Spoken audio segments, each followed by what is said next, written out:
Hey guys, Andy N.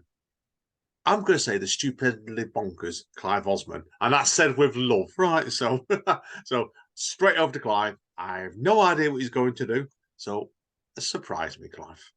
Right, well, today I'm going to do a mixture of short pieces of flash fiction and some Amazon reviews that I've been doing, which are great fun and quite bonkers. I can be quite surreal, as you know, and I'm going to start with an Amazon review. And this was the very first one I did. And I'll send these in, and they are live on Amazon. Whatever I send in, it gets accepted. So, and this is the very first one I did, and it was for some nail clippers, just ordinary everyday nail clippers. And I put the headline, "My nails love them," and 5 stars. And I went, I must admit, when people asked me if I was trying to get into the Guinness Book of Records for the longest nails, I had no preference for any particular brand of nail clippers. However, when I started searching, I was drawn to yours. I didn't understand why. They were cheaper than the others, yes, but it was more than that. I just didn't know what. I awaited their delivery eagerly, watching through the window for the Amazon van for several hours until finally the moment arrived. I could feel a tingle of satisfaction as I opened the package. But it was when I introduced you to my nails that I understood. I am an empath, and clearly my mind was feeding into the aura of my fingernails. Upon seeing the clippers, my right hand thumbnail fainted with excitement. The right index fingernail just fell off completely. I could feel a stirring in my socks as my toenails realised what was happening. Before I knew it, there was all-out war between my fingernails and toenails, and I was walking the streets of Swindon with a Kalashnikov in my left sock and the rocket launcher in my right sock, and mercenary nails were getting involved. Try telling that to the police at a stop and search. I've been refused bail. So that was the very first one. Now I'm going to do a couple of pieces of flash fiction, and then I'll do another Amazon review. So I think I'll start with this one. This is, as you know, I do write mainly comedy stuff. So although it's flash fiction, I'm still trying to use the same absurdity that I use in my poetry. So this is called The Singer. David Hatton had always fancied himself as a singer. People often told him he should go on the TV talent show, but David was a man of principle and would not consider going on a show that built up the hopes of people only to destroy them when it was financially advantageous to do so. So it was the long, old-fashioned road to stardom or nothing. The poorly paid pub gigs, performing for exposure rather than money, broken promises. In reality, David would never make it as a professional. At 36, with a face like a frog after a lawnmower accident and no charisma, he probably knew this, but never acknowledged it. You need serious talent when you've been dealt such a hand. His voice was decent, but he struggled with high notes, and he had no talent at all for songwriting and knew no one that had, so he performed covers. And this is where the other problem came into play. Namely, his choice of songs was woeful, and he often misheard lyrics and would not accept he was wrong. Saturday, September the 17th, 2022, the King's Arms, Swindon, was where the dream finally ended. The whole set list was a disaster. Angles by Robbie Williams, Whitney's I Will Always Love Stew, Strawberry Fiends Forever. Consider Yourself at Home, Consider Yourself Pratt of the Family were all bad enough.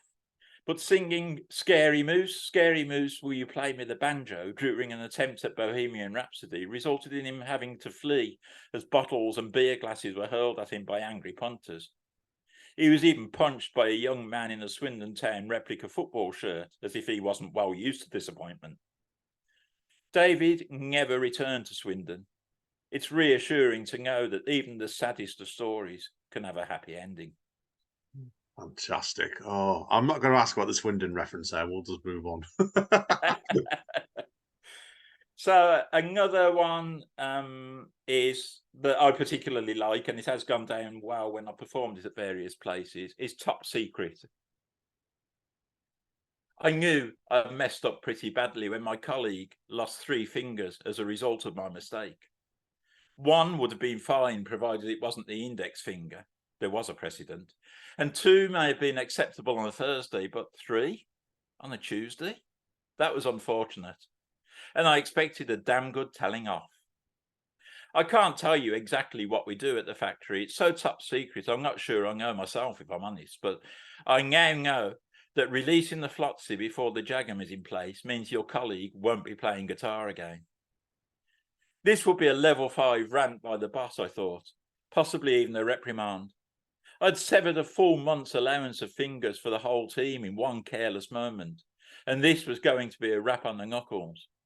Not nice, but at least I still had all my knuckles, unlike poor Mo, so I should just have to take the punishment and laugh it off.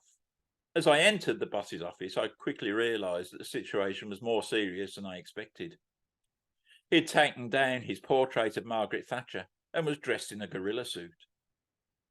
I didn't understand the Thatcher portrait thing. There was nothing in the company rulebook about it. But I did know that the gorilla suit meant Rule 211A subsection 4 was to be employed. This meant a damn good beating with a sponge cake, followed by the issuing of a series of eclectic socks. It was meant to be electric shocks, but there was a lot of noise on the day the rulebook was dictated. I begged to be fired instead. I needed a change, and my boss had an uncomfortable amount of nasal hair. But it was pointed out that they needed someone with enough fingers to release the flotsy, so I would be held prisoner and forced to work until a replacement could be found. I had no choice but to sever my own fingers. My middle finger is now exhibited in the Museum of Severed Body Parts in Paris. The others ended up in a supermarket own brand meat pie. Unable to operate the flotsy, I am now an integral part of security, employed as a Rottweiler frightening away spies anxious to learn what goes on at this highly secretive institution. I have a fearsome growl. So that's that one. That's how my mind works. Oh, excellent. Sorry, mate. So I'll do another review, and if there's time, I'm not sure how long I've got. I'll do another review, and then I'll do another piece of flash fiction. Is that okay? Got time for both, mate. Straight away. Got time for both. Right. Okay. So flash fiction again. This one is one of my more recent ones, and it's for Lynx 48 Hours deodorant. I'd always believed deodorant was unnecessary. Obviously, I gave it 5 stars. I've always believed deodorant was unnecessary. Water and carbolic soap was the way forward. My dad taught me this, and I always followed his advice. Then someone bought me this product for my birthday. They assured me I didn't smell or anything, but thought I would like the colourful can. I can honestly say that gift changed my life. At the age of 48, I finally had my first girlfriend. She collects deodorant cans as a hobby, and this is how we met. Anyway, I'm rambling. This stuff really does smell nice, and the happiness it has brought to my life inspired a poem after several months of writer's block. And the poem goes like this. This deodorant is magnificent. I think it is significant that I have saved lots of water and lots of soap because this product is so dope. Monday morning, just one quick spray, and I don't have to wash for the next 2 days. 48 hours on, repeat the dose, and you can safely get up close. No whiff, no pung, no smelly armpits, but make sure to spray your other bits. It's ecologically good, methinks. Don't waste water, just use Lynx. Brilliant. So, another piece of flash fiction. Which one shall I go for this time? I think Unforgettable. 19th of September 2023 is a date that will stick in my mind forever. Or was it the 18th? Not sure. But it was definitely a Tuesday. I've been talking to my nephew in Birmingham. On the telephone, obviously, though when he gets excitable, no phone is needed to hear him. He makes Brian Blessed sound like a church mouse with laryngitis. He was going on about the shoplifting problem at the Tesco where he works, how security is now so tight he can't risk it anymore. Then he went off like a firework and his pet llama hid in the wardrobe. Actually, as I was talking to him, it could have been a Monday, but no matter. It had been a bad day with lots of strange happenings. A cloud had shouted, "Take that, you bastard," after it dumped its load on me as I walked down the garden path. I found a dead body in my freezer years after I thought I'd dumped it in the river. That sort of thing. But I wasn't at all prepared for what happened at approximately 20:34 and 48 seconds. I'd never been spoken to in such a manner by a spider. The lack of respect was shocking. "Are you blind? You nearly stood on me, you fucking great human lummox," is not what I expect to hear from a spider, to be honest. They normally speak Spanish. I began to think it was all a dream until it called me un saco de mierda. I trapped the belligerent bastard under a glass and called out the Arachno Squad, which just happens to have its headquarters in a nearby drain. They confirmed my suspicion that this was no ordinary spider. This was a spider that had gone to Eton and studied English at Oxford University. This was a future Tory Prime Minister. So I flushed it down the toilet. Yes, September the whatever it was is a date I will never forget. Fantastic. Oh, great stuff, Clive. You crack me up as always in the background there, mate. So absolute pleasure, mate. Oh God. I don't know where you get your ideas from sometimes, but that's the best bit sometimes. Yeah, sometimes I don't know where I get the idea from myself, to be honest. Genuinely, my writing process involves doing nothing. Very occasionally, I do have to work hard on, like the letter swapping poems and things like that. I have to work hard on them. But generally, my writing process is doing nothing, waking up in the morning or in the in the middle of the night because I don't sleep well anyway, having an idea and just writing it all in one go on my phone, Oh, and then looking at it the next day and thinking perhaps that might need changing, but it's virtually complete. And the ideas just come. I don't know where from or anything. Usually, if I sit down to write, I don't. I'm the same normally. It's me. And I think you're the same where I'm a hive of activity, You've as you frozen, are, Andy. mate. It's what, mate? Oh, I've lost you. Hang on. Right, so this way. Right, can you hear me Your now? Sorry bandwidth about is that. very low. Oh, I right. can. Yeah. Right, yeah. Sorry about that, guys. Yeah, we must have hit a blip for a second then. No, I was going to say then was like, I think my cases and my ideas come when I'm always rushing round and stuff like that. Yours, like, they come when I think they least expect it sometimes, don't they? And it's where haven't you trained your brain definitely to do it? So, Yeah. Yeah.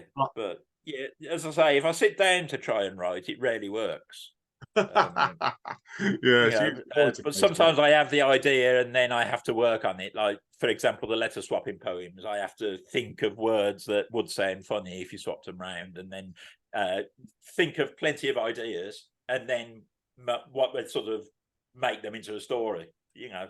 So that takes a bit of work. But completely. I know what you mean. Amanda does them when she's got a piece knocking on of misheard song lyrics, and that's in a way you're similar to that. And I can see I know the work she put into that piece. So yeah, definitely, mate. So anyway, mate, listen, we're going to chat beyond spoken label today. So I want to thank Clive today anyway. So any words for Nick, by the way, before we wrap up today, and then just Ted pass your love on to him. Yeah, words for Nick. Do one. we're gonna do one now, guys. Seriously, but thank you today, Clive. It's been a pleasure, mate, as always. So, as Don Callis over at AEW Wrestling says, stay safe and stay over, and we will see you all, guys, next time.